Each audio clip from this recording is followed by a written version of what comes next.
Praise God.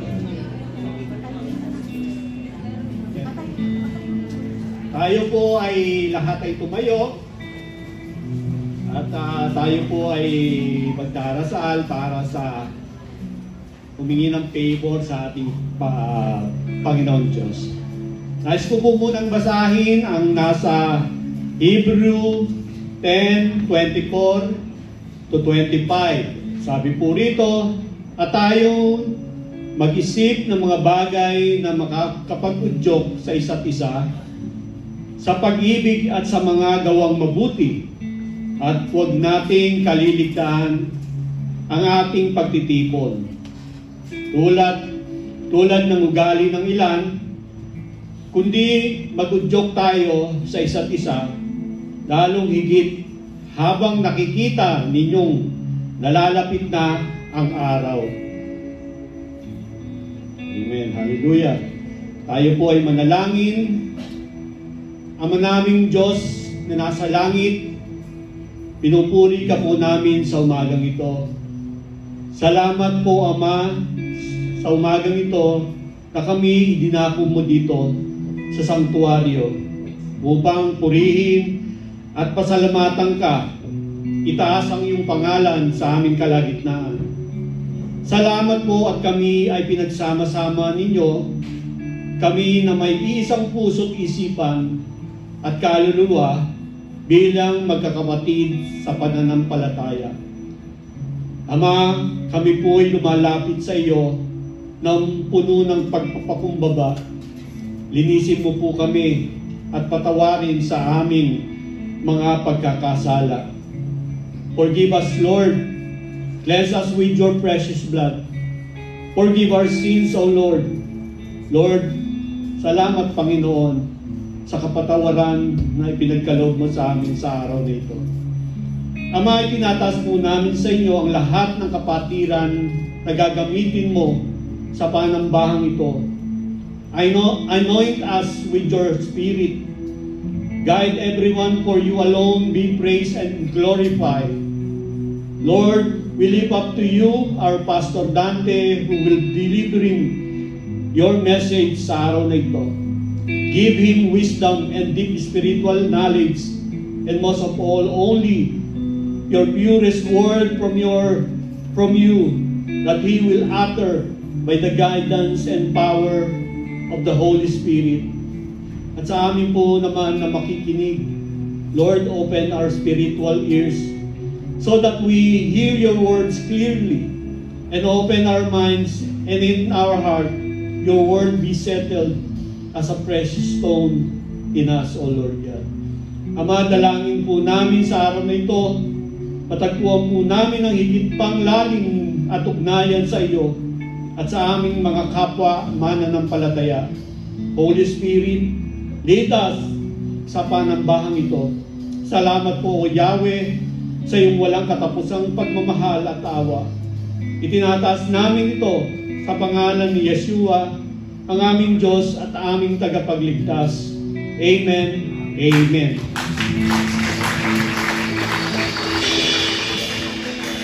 Amen. Handa na po ba ang lahat magpuri sa Panginoon? Isang malakas na palakpak po para sa ating Panginoon ng buhay. Amen. Sabihin mo nga sa katabi mo na masaya ka bang magpupuri sa Panginoon ngayon? Amen. Sabihin mo naman ngayon sa sarili mo, masaya akong magpupuri sa Panginoon. Maghahari ang Panginoon sa aking buhay. Maghahari ang Panginoon sa aking pamilya. Maghahari ang Panginoon kahit may problema. Amen and amen.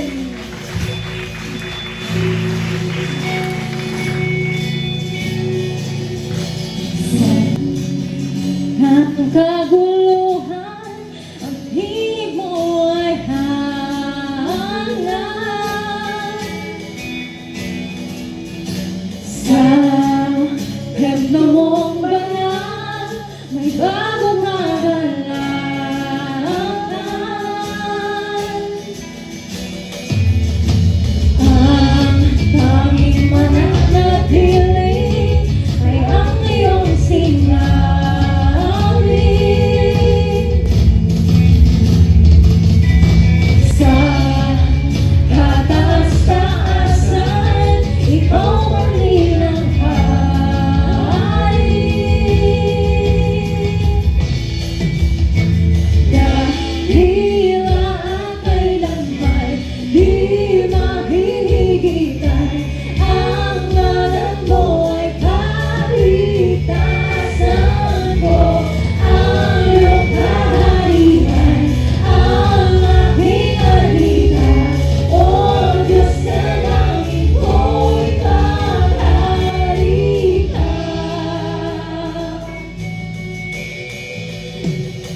Sabi niya, nagagalak kayo magsama sa Panginoon. Amen? Amen! Ngayong mga oras na to, tayo ay magsasayang magpupuri sa Panginoon. Amen and amen! Ibigay natin ang ating buong puso, ang ating buong lakas, ang ating buong atensyon. Tayo ay magpupuri sa Panginoon. Lakasan ang kanyang pangalan sa ating mga buhay. Amen! Mabuhay na rin ang itasang kaunay at kilala ka.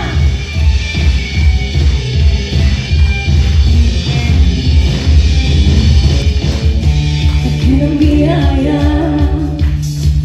ipinalaya, mula sa pihan ng kasalanan. Pinakawan, pinagpala ng lubusan.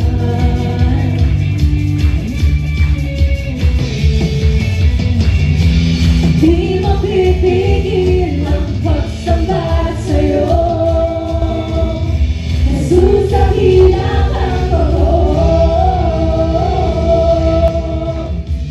Ang lahat ay magsasaya. Jesus, papupurihan ka. Ikaw lamang ang aming pag-asa. Ang lahat ay magsasabi, ang lahat ay luluhod. Jesus, ikaw lamang ang Panginoon.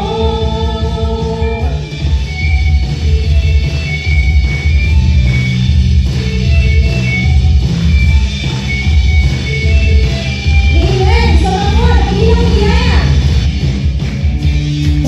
biyaya. Sino pinalaya?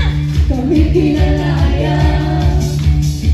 Mula sa bihan ng kasalanan. Pinatawad, salamat sa Diyos. Pinatawad, pinagpala ng lubusan.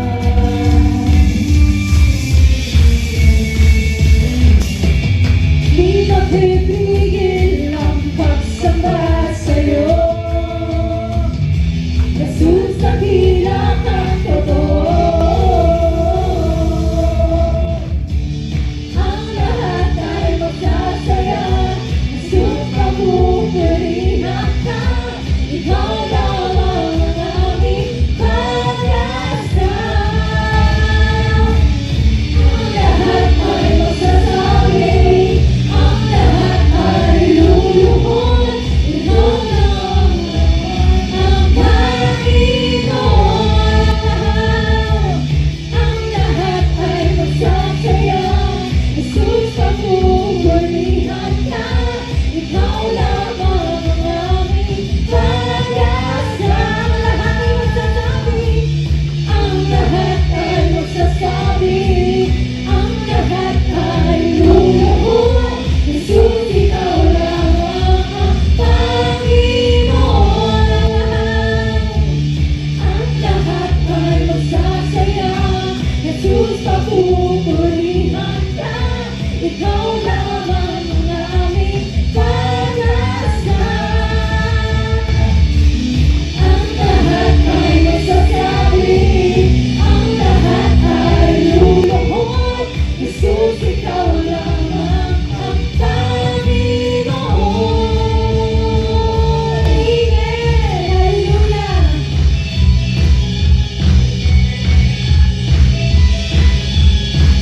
Salamat, Panginoon! Salamat, Panginoon, sa opportunity, Panginoon, na kami nagpupuri, nagpapasalamat sa iyo, Panginoon. Salamat, Panginoon. Wala kami ibang masabi, Panginoon, kundi walang hanggang pasasalamat, Panginoon. Salamat, Panginoon, sa wagas mong pag-ibig, Panginoon. Walang makakapantay, Panginoon, sa pag-ibig mo na binigay mo sa aming lahat, Panginoon. Kaya sa mga oras na to, Panginoon, kami ay magpupuri, Panginoon. Kami magsasamba, Panginoon, sa iyo. Habang kami nabubuhay, Panginoon, gamitin mo kami, Panginoon, para kami po ay maging blessing, Panginoon, sa ibang tao, Panginoon, at para makita, Panginoon, ang kaluwalhatian mo, Panginoon, sa aming mga buhay.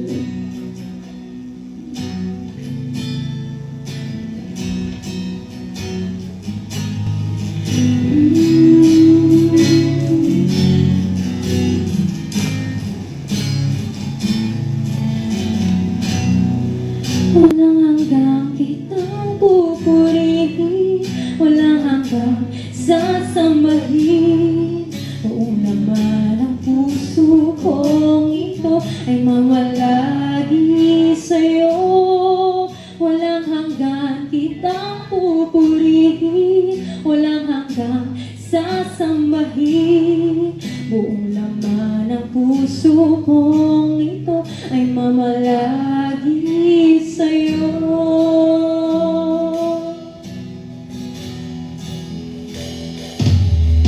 Salamat sa dakila mo, pag-ibig. Salamat sa pagyakap mo, Ama. Ang presensya mo, ang ninanais ko. Ang puso ko ay para lang sa'yo. Nararapat ka sa papuri, luwalhati ang pagsamba. Jesus, ika'y dakilain, magpakailanman. Nararapat ka sa papuri, luwalhati ang pagsamba. Itataas ang ngalan mo, Ama.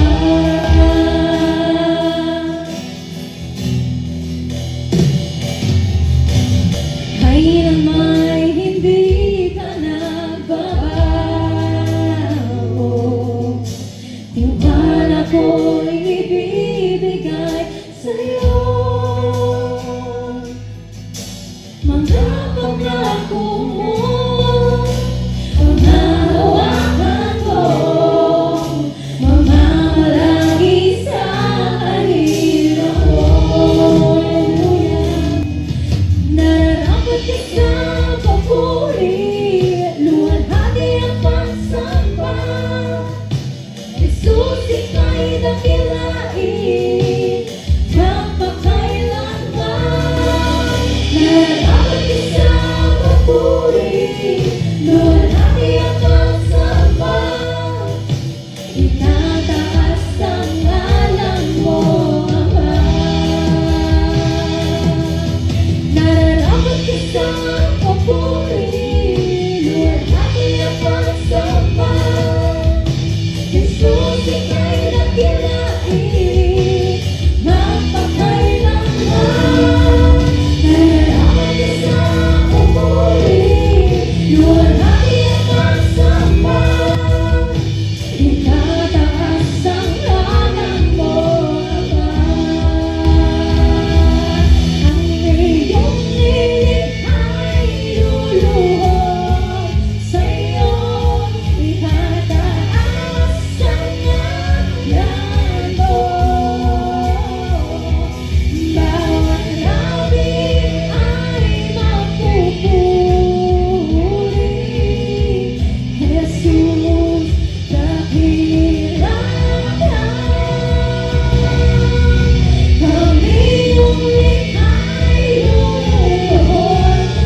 Pumili ka sa awit, itataas ang aking tinig, itatamhang sa buhay ko'y tanging ikaw, O Diyos. Di ba sa kalangitan ang iyong kaluwalhatian, kay dakilang mo di mapapantayan sa pagpupurihin ka. Pupurihin ka sa awit, itataas ang aking tinig, itatamhang sa buhay ko'y tanging ikaw, O Diyos. Sige ka sa kalangitan ang iyong kaluwalhatian, kay dakilang mo'y di mapapantayan. Nararapat ka sa papuri, luwalhati at pagsamba. Jesus, ika'y nanalangin, magpakailanman. Nararapat ka sa papuri, luwalhati at pagsamba. Itataas ang ngalan mo, Ama. Itataas ang ngalan mo, Ama. Itataas ang ngalan mo, Ama.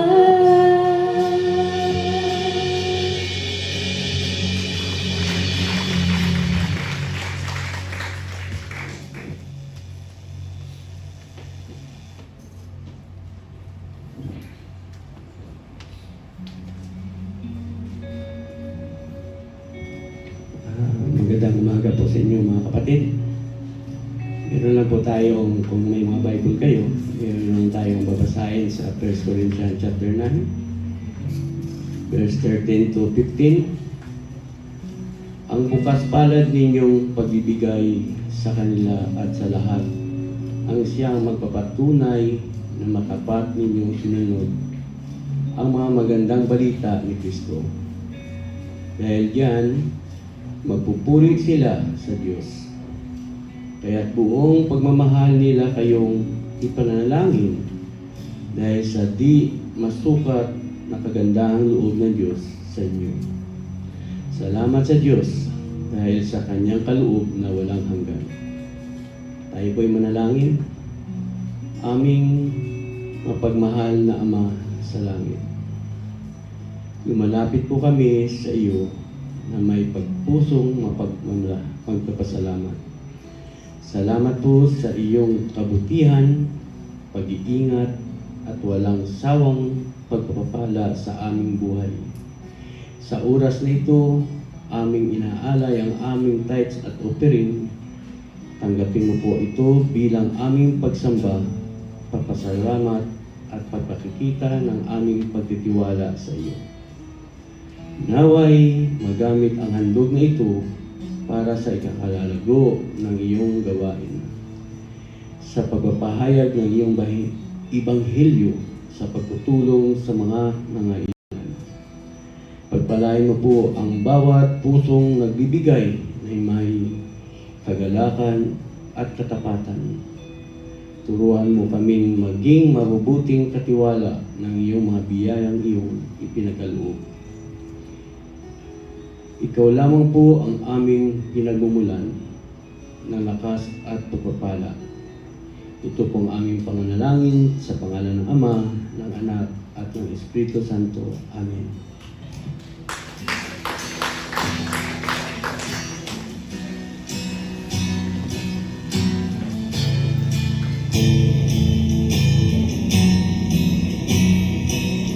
Ano ba bang may hahandog ko? Liban sa buhay kong nanggaling sa'yo. Kung ano man sa sandali, ito'y tangan. At mga bagay na tinuling kong yaman, ito'y hindi pa rin sapat sa alay na nararapat. Ito'y hindi pa rin sapat sa alay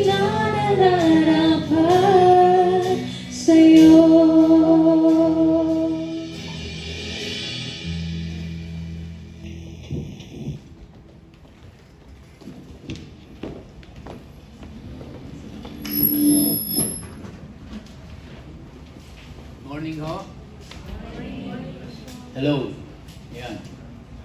Salamat, praise and worship. And nais po nating i-welcome ang ating tatlong bisita sa umagang ito. Mangyari lamang po na tumayo sa pagtawag ko ng inyong pangalan. I-welcome po natin si Jared Yael Gunisto. Saan po siya? Ayan, si Jared. And kasama niya po si LJ Gunisto. Nakita niyo po. Nasa baba. Okay. At last but not the least, si Razel May Paez. Nakita niyo po. Welcome. Bago po ako mag-preach, ay nais ko lamang pong magbigay ng ilang mga paalala or announcement para po sa darating na Feast of Shavuot. Kung nakita niyo po, meron tayong poster doon at meron din doon sa baba, no? At ito po ay ise-celebrate natin, isa sa mga piyesta ng Diyos, ang Feast of Shavuot, at ito po ay ise-celebrate natin on May 23, 2026, this coming Saturday. So, ulitin ko po, ang ating pong Feast of Shavuot ay gaganapin natin sa May 23, 2026. Saturday po yan, sa darating na Saturday. So, ibig sabihin po, wala tayong Sunday service. Okay? Wala ho tayong Sunday service sa May 24. Kasi ito na po yung magiging Sunday service natin, yung May 23, yung Feast of Shavuot. At ang registration po ay still ongoing, at ang call time po to register on May 23 is from 3 p.m. to 4 p.m. So, kaya pupunta ho tayo dito sa May 23 para mag-register mula po alas 3 hanggang alas 4. Pero pwede na po kayo magpa-register bago kayo umuwi ngayon. Ngayon, pagdating ho ng Saturday, kasi ongoing po yung registration dito, pagdating Saturday, 3 p.m. po, tayo pupunta rito para mag-register tayo, no? So ito po ay, it is necessary to register to prepare the physical setup. Yung pong mga materials for the activities and food utensils. Para maging maayos ho yung ating pagdiriwang, importante pong magpalista kayo para ma-account kung ilan lahat ang taong darating dito. Mahalaga po ito para doon sa ating physical arrangement as a food preparation. Okay?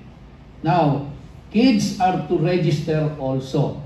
Yung mga anak ko natin, apo natin, ay kailangan iparegister sila, yung mga nasa Sunday school natin. Dahil meron pong mga surprises para sa kanila. Okay? Kung ano yun, di ko alam. Surprise nga no? So, mag-register po kayo sa inyong LOLCOP group. Kung saan po kayo kabilang na LOLCOP, yung ating pong Life on Life Community Outreach Program na group. There are 18 groups, or 17, sorry. There are 17 groups. Kaya kung saan po kayo kabilang doon po kayo magsabi, magpa-register po kayo. Okay? Right after the service. Doon po sa ating mga ushers. Liwanag po? Liwanag. Okay. So, bago po tayo magtuloy sa ating pag-uusapan tungkol sa Fall Feast of the Lord, yan po yung natitirang tatlong piyesta ng Diyos, tayo po muna ay manalangin. Ama, nagpapasalamat po kami sa tagumpay ng gawain ngayong umaga. At nagpapasalamat po kami sa banal na presensya ng Espiritu Santo na siyang gagabay at magtuturo sa amin upang maliwanagan kami sa iyong mga salita. Dalangin namin, O Diyos, na mailapat namin sa pangkasalukuyan naming panahon ang mga pag-aaral na gagawin namin patungkol sa Feast of the Lord. Kaya't gabayan mo po ako, ang iyong lingkod na tagapaghatid at tagapagpaliwanag ng iyong mga salita. Ganon din po ang aking mga kapatiran na tagapakinig sa umagang ito. Salamat po, Ama. Sa iyo po ang papuri at pagsamba at lahat ng pasasalamat sa pangalan ni Yeshua. Amen. Ito po ay nasa Leviticus chapter 23, from verse 23 hanggang 44. At ang pag-uusapan po natin ngayong umaga, mga kapatid, ayaw lumipat, yan, ay yung Fall Feast of the Lord na Feast of the Trumpets. Yan po yung tatalakayin natin ngayon. Kasi tatlo na lang yung natitira dyan. Feast of Trumpets, the Day of Atonement or Yom Kippur, at yung pong Feast of Tabernacles or yung ating Sukkot. Yung pong Feast of Trumpets ay Yom Teruah. Ano ba ang mga significance ng lahat ng ito? So, one at a time, tatalakayin po muna natin ngayon yung Feast of Trumpets. Tingnan po muna natin, ano ba ang significance o kahalagahan ng mga piyestang ito? 7 piyesta ng Diyos. Unang-una po, ang Feast of Trumpets begins the Fall Feast cycle. So siya yung kauna-unahang Feast of the Lord na magsisimula sa fall season nila. No? Now, yung Spring Feast na natalakay na po natin, ito po yung unang 4 na tinalakay natin. Mamaya ay dadaanan natin ng konti. Ito po ay sa panahon ng spring at tumatalakay po ito sa first coming of the Messiah. Yung unang 4 na piyesta ng Diyos, yan po ay may kinalaman lahat sa first coming of the Messiah, nung dumating po ang Panginoong Jesucristo rito. So kaya yung 4th Feast of the Lord na yon ay naglalarawan po yon ng pagdating ng manunubos. The fall feast prophetically point to the second coming of the Messiah. Kaya kung yung 4 ay nagpapahayag ng unang pagdating ng Panginoong Jesucristo rito, yung natitirang 3 po ay nagpapahayag naman ito ng pangalawang pagparito ng Panginoong Jesus. So it's about the second coming of Jesus Christ. Kaya mahalaga po itong pag-usapan natin. No? Ayaw. Yan. Ano po ba ang significance ng feast na ito? The feast emphasizes the return of Christ. And ito po yung time na kung saan dahil pabalik ang Panginoong Jesucristo, kailangan nakahanda tayo. Dahil pagse-celebrate po ng Feast of Trumpets na ito, ang kasunod po nito ay judgment. 10 days, no? Sa prophetic calendar, magkakaroon po ng judgment. At ito pong Feast of the Trumpet na ito ay naghahayag sa atin ng paggising na tayo ay dapat mulat sa muling pagbabalik ng Panginoong Jesucristo dahil ito na po yung magse-set up na ang Diyos ng kanyang kaharian, ng kanyang kingdom dito po sa earth. Kita nyo naman po ngayon, no? Kagulo-gulo na ng ating kapaligiran, ng ating sariling bansa, sa ating sariling pamahalaan, at hindi lamang ho yan. Kita naman natin, may gera sa Middle East, magulo ang mundo. At dahil ito po ay pinamumunuan ng mga magugulong tao, ng mga imperfectong tao, kaya wag tayong mag-expect na magiging maayos ang mga pamamahala dahil ito po ay pinamamahalaan ng mga imperfectong tao. Pero darating po yung panahon na magiging perfect ang lahat. At yan po ay ang mamumuno na ay ang mismong Panginoong Jesucristo. At ang magbabadya ng pag-uumpisa nito ay ang Feast of Trumpet. Okay? Ang Feast of Trumpet po ay tinatawag ding Yom Teruah in Hebrew. Na ang ibig sabihin ng Yom ay day at ang ibig sabihin ng Teruah ay blowing or shouting. Wala pong specific name ito na ibinigay, no? Kasi ang ibig sabihin ng Yom Teruah ay day of blowing. Blowing of what? No? Of the trumpet. Actually, hindi nga po show parang iboblo dito. Ang iboblo dito ay trumpet. Ito po ay trumpeta na yari sa silver. Yun po yung iboblo dito. Okay? At ito ay commonly called in Israel as Rosh Hashanah. So kung tayo po, ang New Year natin ay January 1, sila po, ang New Year nila ay ito, ang Rosh Hashanah. At nagsisimula po ito sa unang araw ng ikapitong buwan. Yan po ang New Year nila. Kaya pag nag-celebrate po tayo ng Feast of Trumpets, sa darating po na, kasi sa Saturday ay Shabuot ang isa-celebrate natin, and then sasabayan ho natin yan. I think it will be in September, kung di ako nagkakamali, or October, sisabayan ho natin yan ng Feast of Trumpets, New Year sa Israel noon. At ang tawag nila doon ay Rosh Hashanah, na ang ibig sabihin po, Head of the Year. Kaya New Year. Kasi siya yung Head of the Year. Tinatawag nila. Okay? So, reviewin natin sandali yung Spring Feast.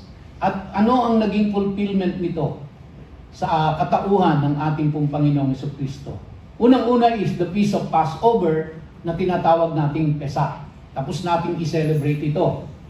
Ito po ay kung saan pinagdiriwang ng Israel ang kanila pong pagkakaligtas mula sa kamay ng angel of death. No? Mula po sa kamay ng kamatayan nang sila ay maghandog ng tupa at yung dugo ay ipahid nila sa doorpost nila or sa lintels ng kanilang mga pintuan at sila ay dinaanan, nilampasan ng angel of death. Pero yung lahat ng panganay na anak ng mga Egyptians, pati hayop, ay pinaslang. At sila po ay nakaligtas doon sa judgment ng Diyos na yon. No? Ito po ay pinulpil ng ating Panginoong Jesucristo nang siya mismo ay nabayubay sa krus at namatay. At ang dugo niya ay tumagas doon sa krus ng Kalbaryo para sa ikaliligtas ng mga nananampalataya sa Kanya. So Messiah died at the exact time the Passover lambs were slain. Kaya ang Panginoong Jesucristo po, nung siya ay ipako sa krus at namatay, they were celebrating the Passover noong mga time na yon. Okay? So ano ang prophetic meaning nito? Salvation through the blood of Messiah. Kaya wala pong kamalay-malay yung mga Israelita nung time na sineselebrate nila yung Passover, na ang kahulugan pala dito ay kaligtasan sa pamamagitan ng dugo ng Panginoong Jesucristo. Kumbaga, kung yung dugo ng tupa ay nagligtas sa kanila upang hindi sila daanan ng angel of death, sa mga mananampalataya naman, sa atin po, ang nagligtas sa atin ay ang dugo ng Panginoong Jesucristo, and we were delivered from the judgment of God. Kaya nga po, maaring dumanas tayo ng tribulation, pero hindi tayo dadanas ng wrath o yung puot ng Diyos sa lahat ng mga mananampalataya sa Panginoong Jesucristo, dahil ang nakikita ng Diyos ay ang dugo ng kanyang anak na naghugas sa lahat ng ating mga kasalanan. Ang kasunod po nito is the Feast of Unleavened Bread. Isang araw lang yan. So kung kinabukasan after the celebration of the Passover is the Feast of Unleavened Bread. At ang main theme nito, leaven symbolizes sin, pride, and corruption. Kaya nung sila po ay papatakas, paalis ng Egypt, binilinan sila ng Diyos na ang babaunin nilang tinapay ay walang lebadura. Kasi wala na silang time para magluto pa at umalsa yung tinapay.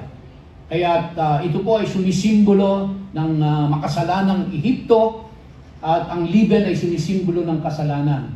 Kaya po ang ginawa ng mga Israelita, tinanggal nila lahat, no, sa pagdiriwang ng unleavened bread, 7 araw na tinanggal nila lahat ang mga anumang pagkain na mayroong lebadura sa kanilang bahay. Ito po ay sumisimbolo na tinatanggal nila ang kanilang kasalanan. Okay? At sa panahon ng Panginoong Jesucristo, nang siya ay ilibing, so tao siyang ipako, namatay, at siya po ay inilibing. So Yeshua was buried during this feast of unleavened bread. Nung sineselebrate nila ito, the following day after the Passover, that was the time when Jesus Christ was buried. And it symbolizes removal of sin and sanctification. Kaya sa pamamagitan ng Panginoong Jesucristo, tayo po na nananampalataya sa Kanya ay tinanggal ng Diyos ang ating mga kasalanan. tayo ay pinatawad. At diniklara tayo na righteous sa harapan ng Diyos. And then kasunod po niyan, no, 7 days po nilang sinelebrate yan, yung Feast of Unleavened Bread, and then it was followed by the Feast of First Fruits, na kung tawagin sa wikang Hebreo ay Yom Bikurim.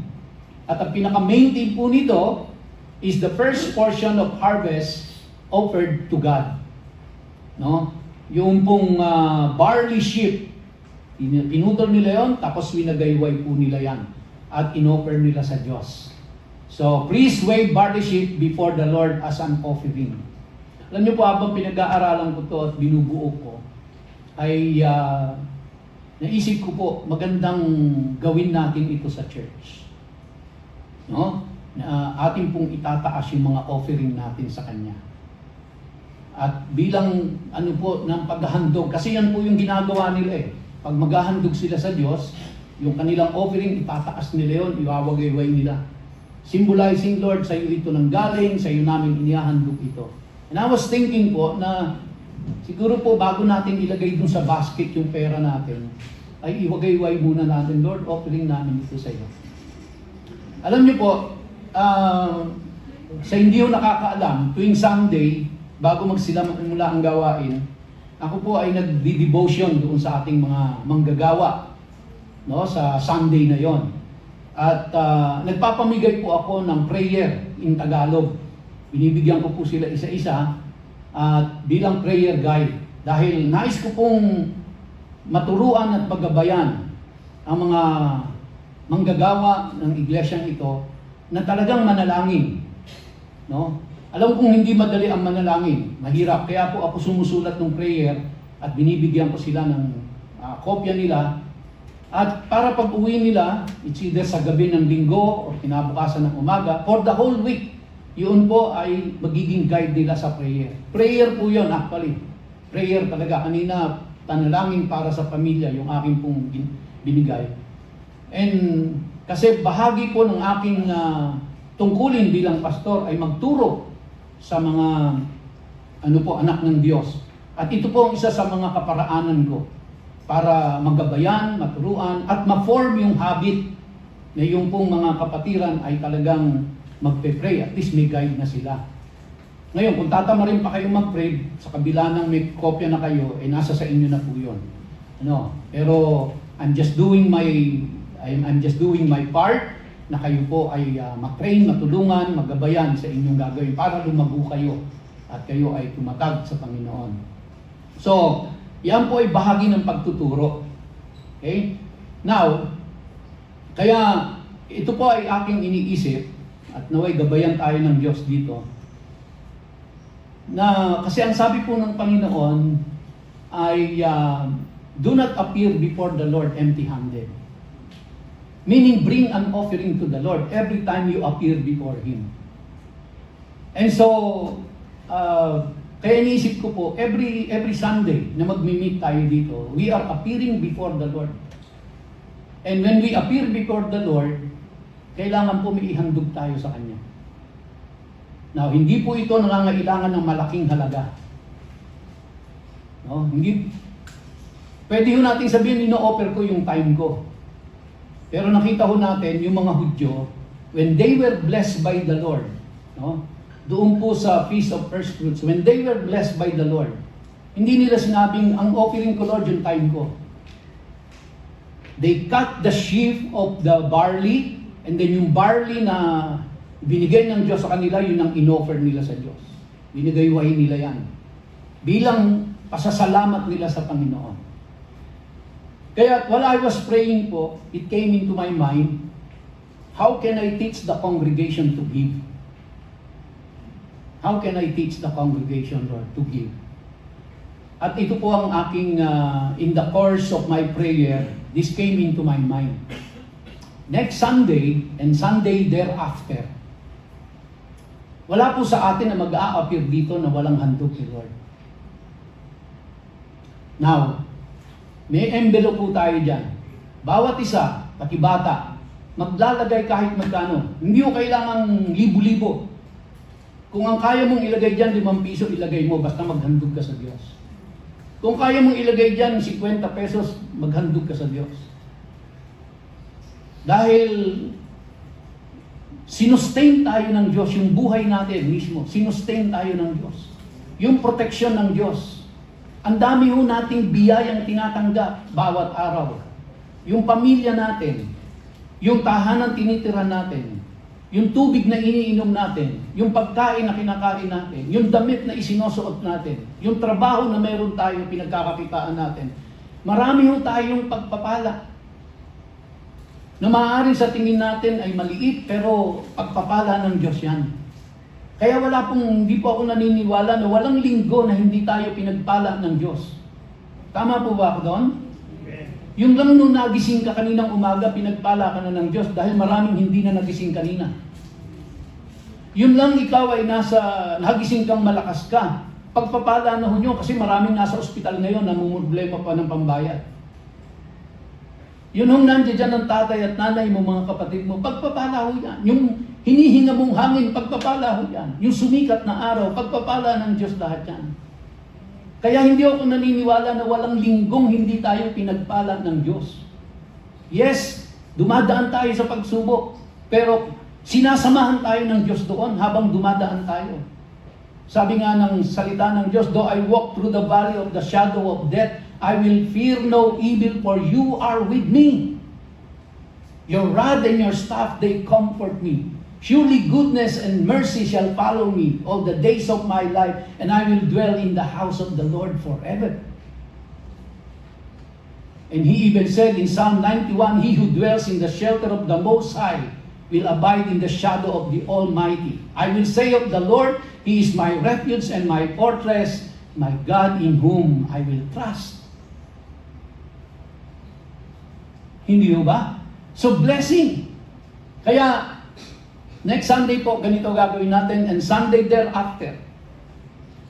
Ulitin ko po, kayo lang ang nakakaalam, walang sisita sa inyo dyan.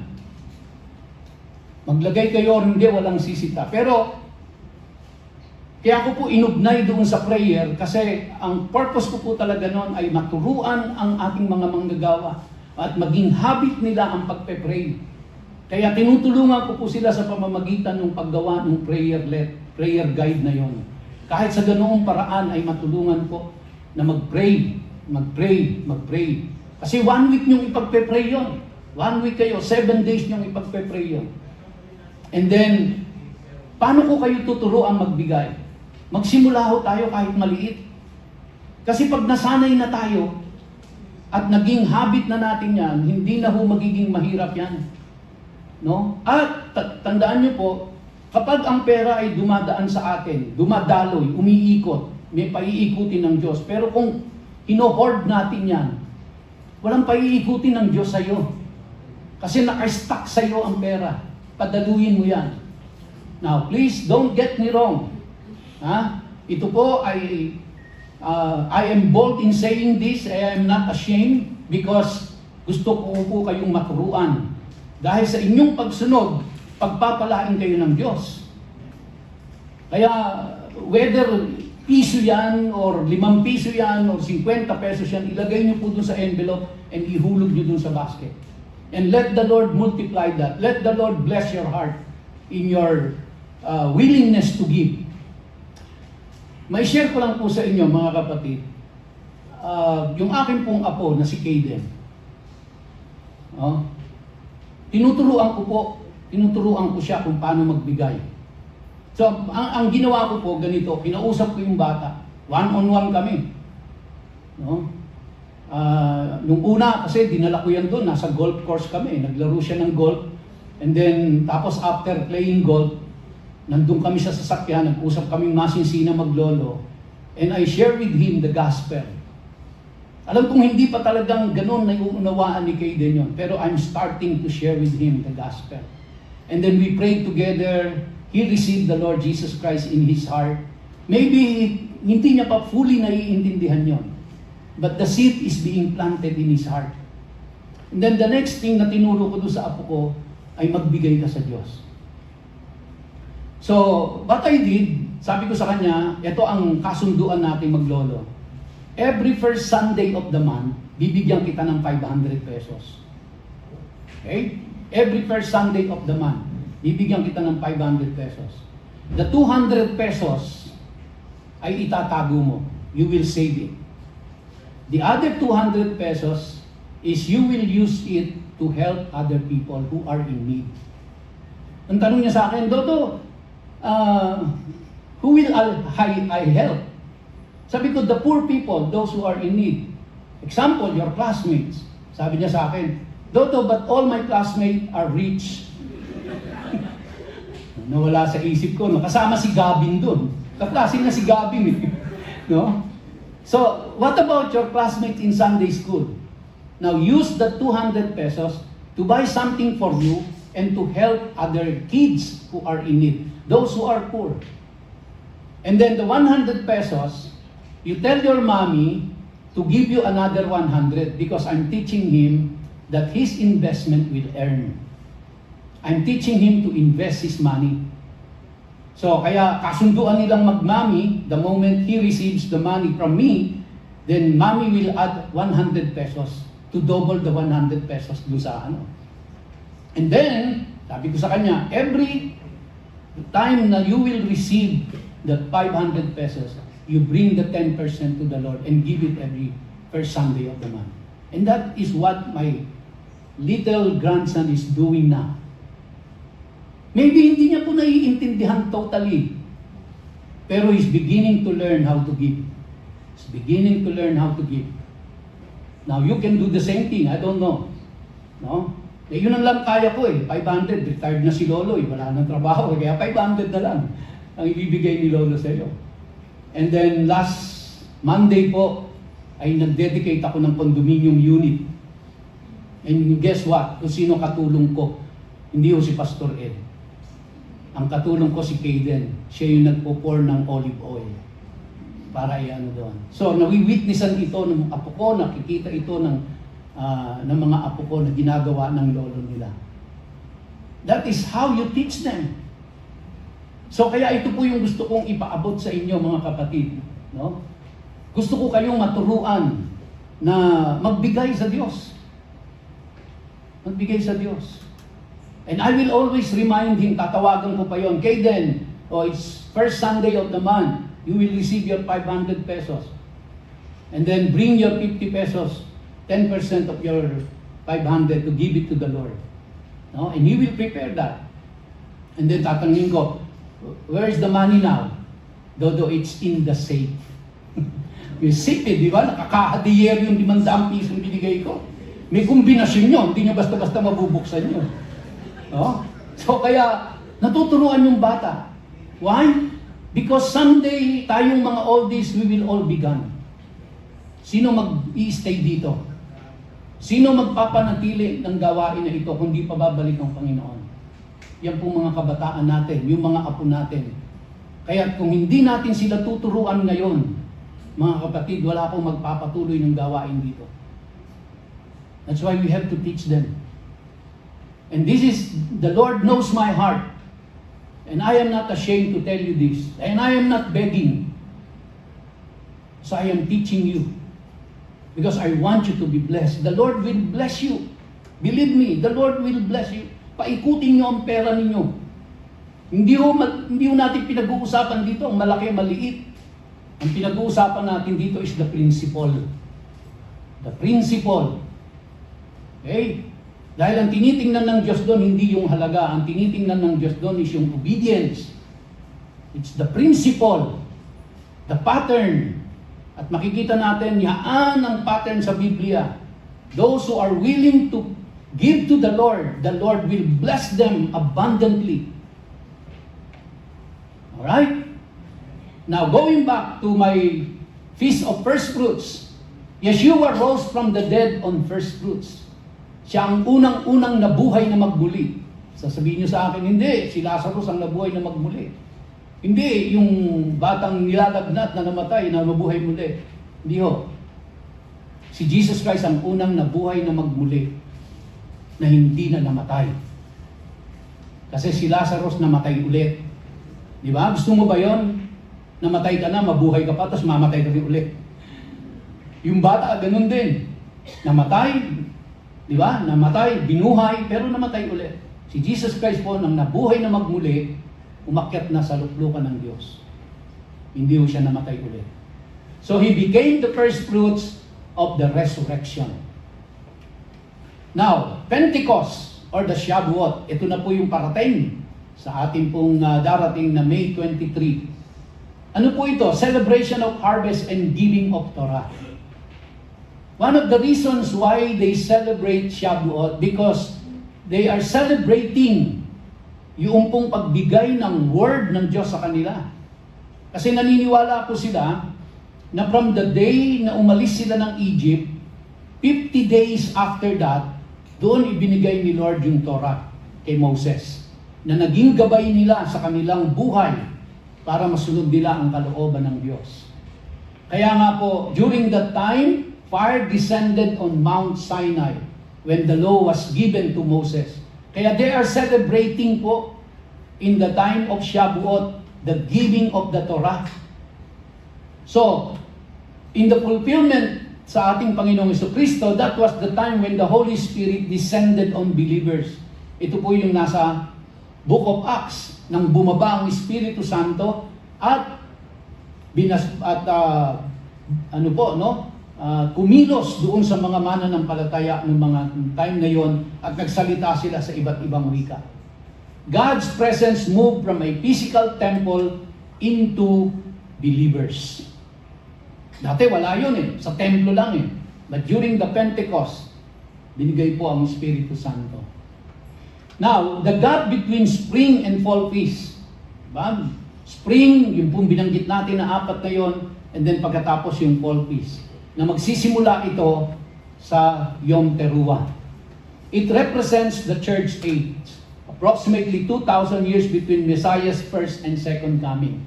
And the main theme is time of preparation before the return of Christ. So kaya po, mga kapatid, itong pagse-celebrate natin ng Yom Teruah, ng trumpet, napakahalaga po nito dahil ito ang panahon ng paghahanda. Because after the blowing of the trumpet, after celebrating Yom Teruah, 10 days after is the Yom Kippur. And Yom Kippur is the Day of Atonement. Panahon ng pagsisisi, panahon ng paghingi ng tawad sa Diyos, dahil panahon na yan ng paghuhusga ng Panginoon. The Yom Teruah is the second coming of the Lord Jesus Christ. And of course, the Shavuot is the Feast of Tabernacles, is yung paghahari na po ng ating Panginoong Jesucristo. Now, ito po ang maganda. Dahil simula pa sa Genesis, makikita na natin na inihanda na ng Diyos ang celebration ng Feast of the Lord. Genesis chapter 1 pa lang po, nandun na ang 7 Feasts of the Lord. In Genesis 1 verse 14, no? Mababasa po natin dyan yung word na season. At ang ibig sabihin ng season dyan ay Moedim. At ang ibig sabihin ng Moedim is appointed times or sacred gatherings or sacred festivals. So bakit nga ba nilikha ng Diyos ang sun, moon, and stars? It is to mark His appointed times. You see, the whole of creation, when God created the sun, the moon, and the stars, all of them are related to the celebration of the 7 feasts. Because that will mark the beginning of every celebration.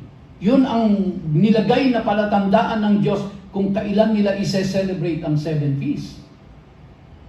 That's why I was wondering why not too many churches are celebrating the feast of the Lord, and yet from the beginning of creation, it was already in the Lord's mind. Basahin nun natin, mga kapatid, sa Genesis 1:14. And God said, "Let there be lights in the expanse of the heavens to separate the day from the night. And let them be for signs and for seasons." That word seasons there, mga kapatid, is Moedim. And Moedim means the appointed time of the Lord. At pag tinignan natin kung ano yung appointed time ni Lord, wala pong iba kundi yung 7 feasts of the Lord. And so from the creation pa lang, wala pa si Adam and Eve. It was already in the mind of God, the celebration of the 7 feasts. And let them be for signs and for seasons and for days and years. Kaya po yung buwan, yung between, yung araw, nilikha ng Diyos yan, hindi lang para magbigay ng liwanag sa umaga at ng liwanag sa gabi, at magbigay ng mga kukuti-kutitap sa kalawakan para pagandahin ang ating nakikita, kundi nilagay ng Diyos dyan para yan ang magiging tanda. Yan ang magiging hudyat, magiging palatandaan kung kailan nila ise-celebrate ang 7 feasts of the Lord. And so let me tell you this, brothers and sisters, we are on the right track. This church is on the right track. That's why we are celebrating the 7 feasts of the Lord. Thank God, iminulat tayo ng Diyos na dapat pala ito ang pinagpipiesta natin, ang piyesta ng Diyos. Ang tagal po nating sinelebrate ang mga hindi dapat i-celebrate, believing na tama yun. Pero when we dig into the Word of God, nakita po natin, mga kapatid, na ito pala ang gusto ng Diyos. At sa pagsunod sa Kanya, siyempre po, kaakibat niyan ay ang Kanyang masaganang pagpapala. So, feast days as holy convocation in Leviticus chapter 23. Ang piyesta pong ito ay pagtitipon, no? Sacred gathering ito ng mga mananampalataya. Gusto ng Diyos na yung mga tao niya ay magtipon-tipon. At yun ay maging banal na pagtitipon dahil yun po ang time na gusto silang i-meet ni Lord. That holy convocation is appointed by the Lord so that He can meet with His people. And that is also the time na yung tao niya will celebrate His goodness, will celebrate His provisions. Dahil sabi nga po, di ba, tao ang nagtatanim at nagdidilig, pero ang Diyos ang nagpapatubo niya. At during that time sa Middle East, pag hindi po umulan, wala silang itatanim. Hindi sila makakapagtanim. Wala pang irrigation system noon. And so they are completely dependent upon God to bring the rain. At kapag dumating yung ulan, magbubungkal sila, magtatanim sila, aalagaan nila ito, didiligan, pero ang nagpapatubo nun ay ang Diyos.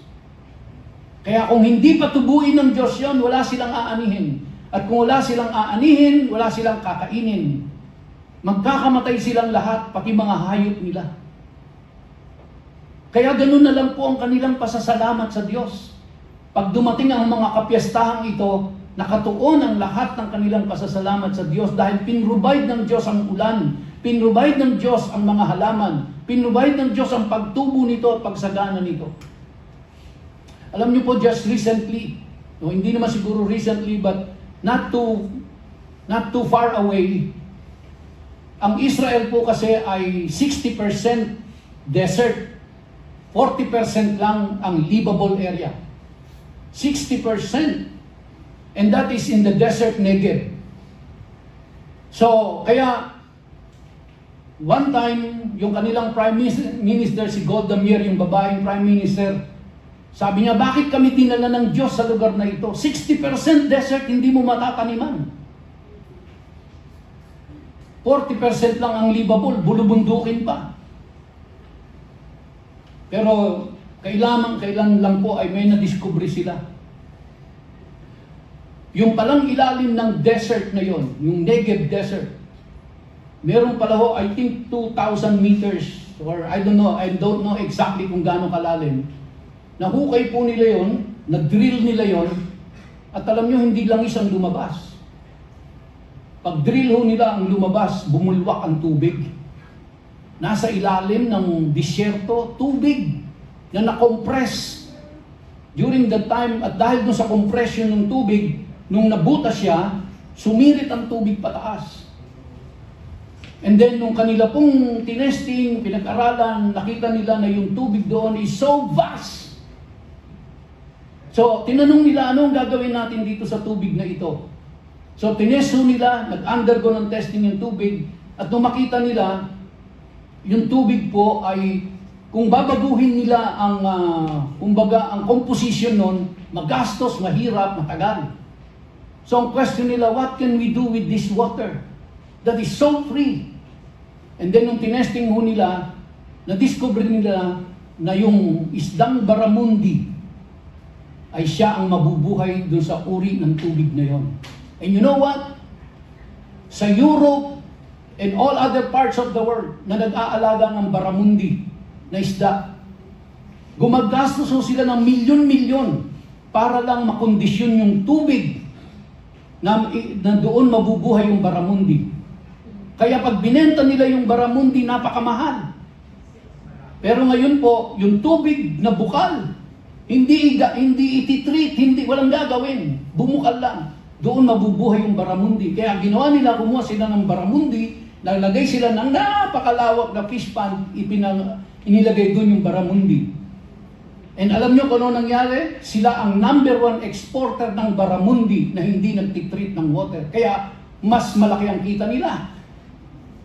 Kasi wala silang ginagastos sa treatment ng water. Ngayon ang problema sila dahil sa laki ng nila, yung mga baramundi, nag-aano po, yung mga waste nila, nagpo-produce ng ammonia, which is dangerous for the fish, mamamatay yung mga isda. So kaya ang ginawa nila, tinreat nila ngayon, yung ammonia. Imbis na to their advantage yung ammonia na pinuproduce ng mga dumi ng isda, ito pala yung kailangan ng mga halaman. And now, look at the Negev Desert. It is blooming.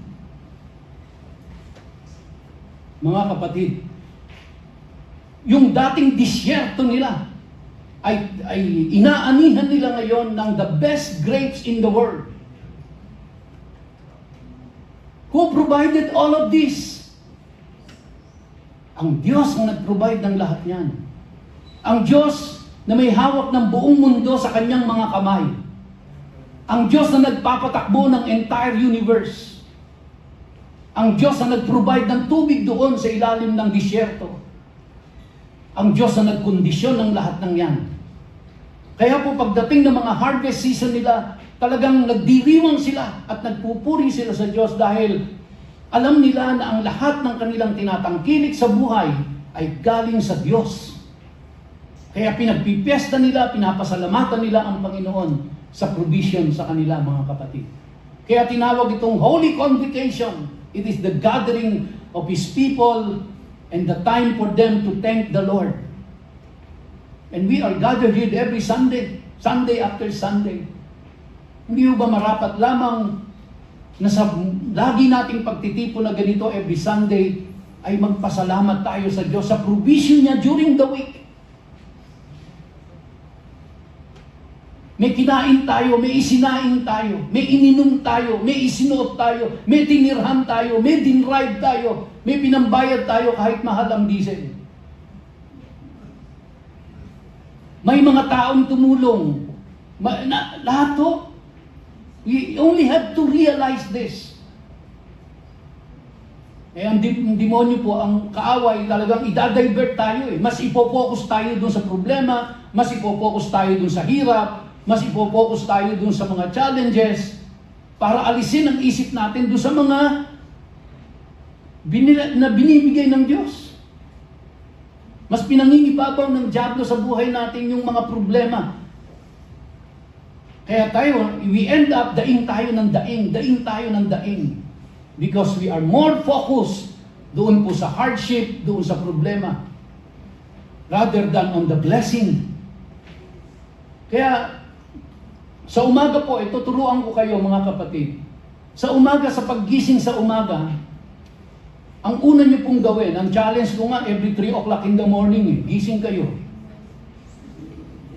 3 o'clock in the morning. Kasi pansinin niyo po sa Biblia, Ang Panginoong Kristo, alas 3 ng madaling araw, nananalangin. At maraming himala ang nagaganap sa oras na ito dahil kumikilos ang buong kalangitan. Pero kung di nyo kayang gawin, unti-untiin nyo na lang. No? Pero subukan nyo po. Meet the Lord in the middle of the night and talk to Him. At paano nyo siya kakausapin?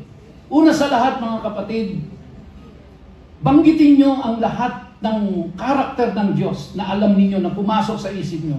Lord, you are generous. Lord, you are kind. Lord, you are a forgiving God. Lord, you hold in your hands the entire world.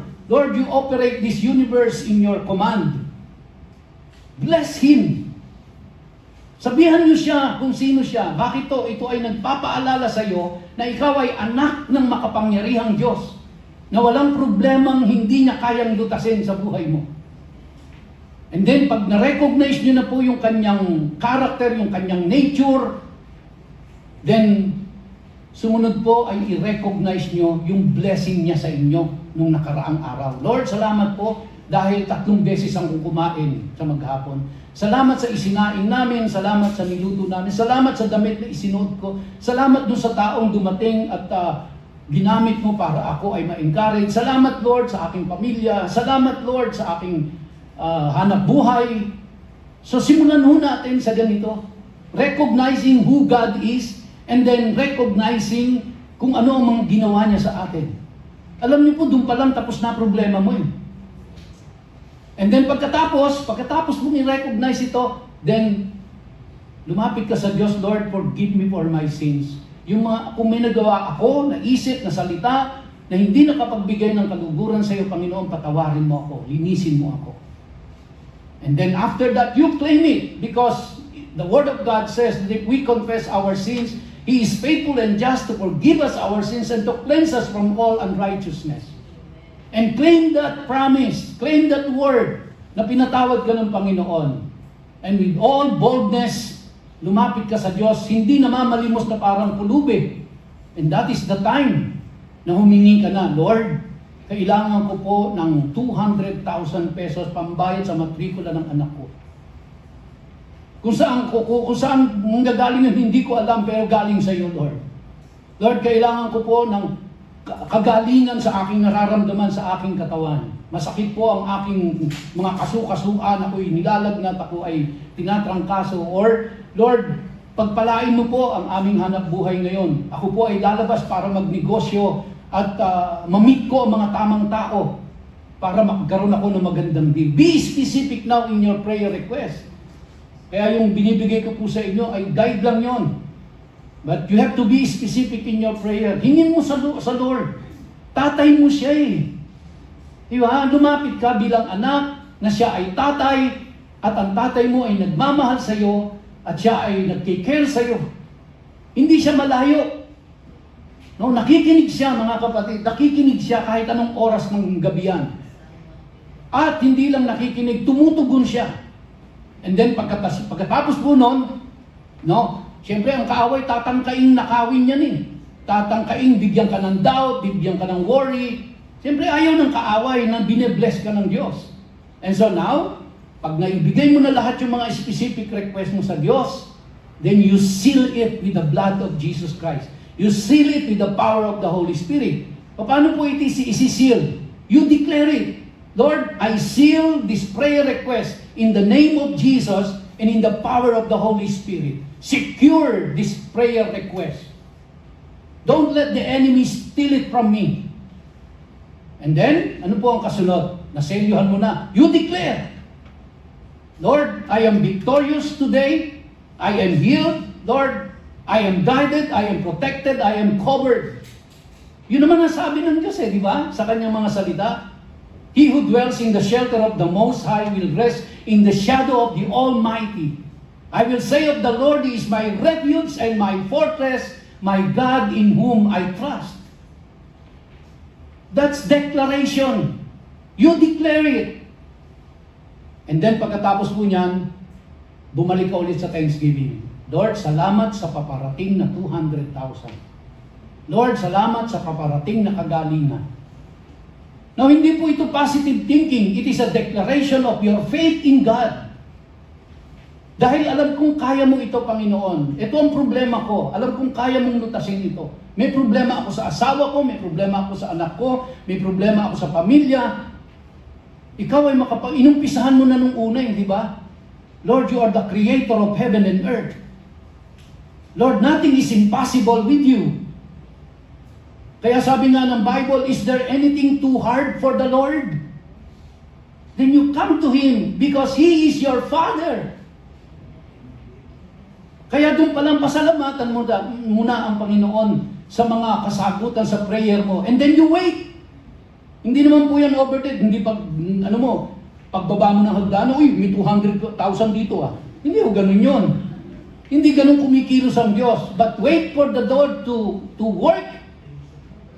Dahil nakinig siya, narinig ka niya, alam niya ang daing mo, alam niya ang problema mo.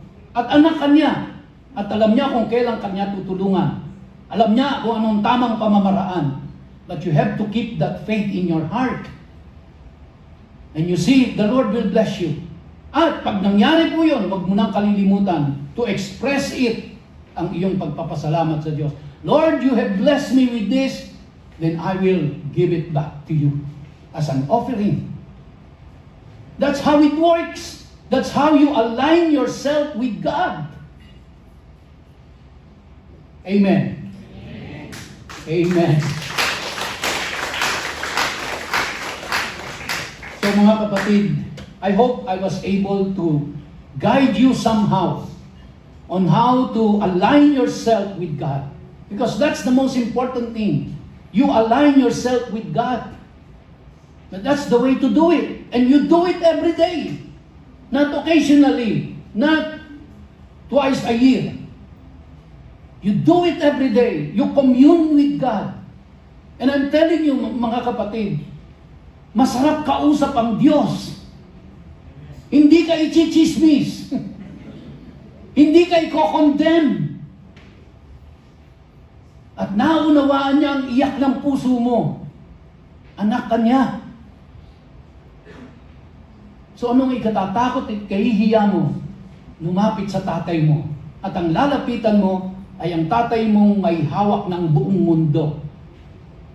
Ang tatay mo na lumikha ng sanglibutang ito out of nothing by just speaking the words. Is there anything too hard for the Lord? Pag ganyan ang Diyos natin, then kung nawawalan ka ng pasensya, Lord, give me patience. Naiinip na ako. You pray. You talk to Him. Align yourself with God. And then you read scriptures, yung mga binigay ko po sa inyo. Psalm 121. Psalm 23. Psalm 91. You read it because it's a declaration. And you read it aloud, mga kapatid. Let your ear hear it, and let the devil hear it, that you are declaring who your God is.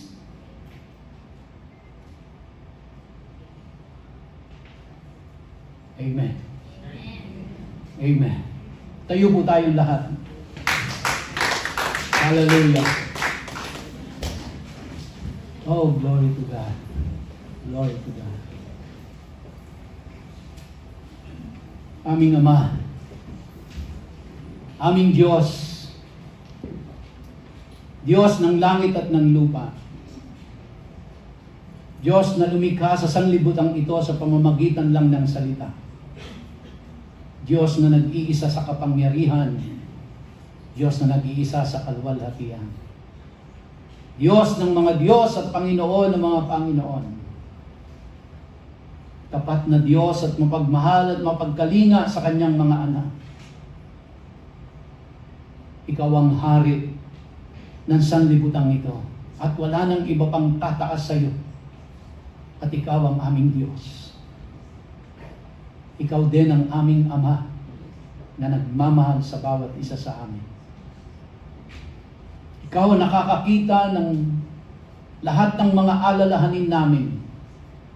Ikaw ang nakakakita kung ano ang nararamdaman namin. Ano ang bumabagabag sa amin. Ano ang gumugulo sa aming mga isipan.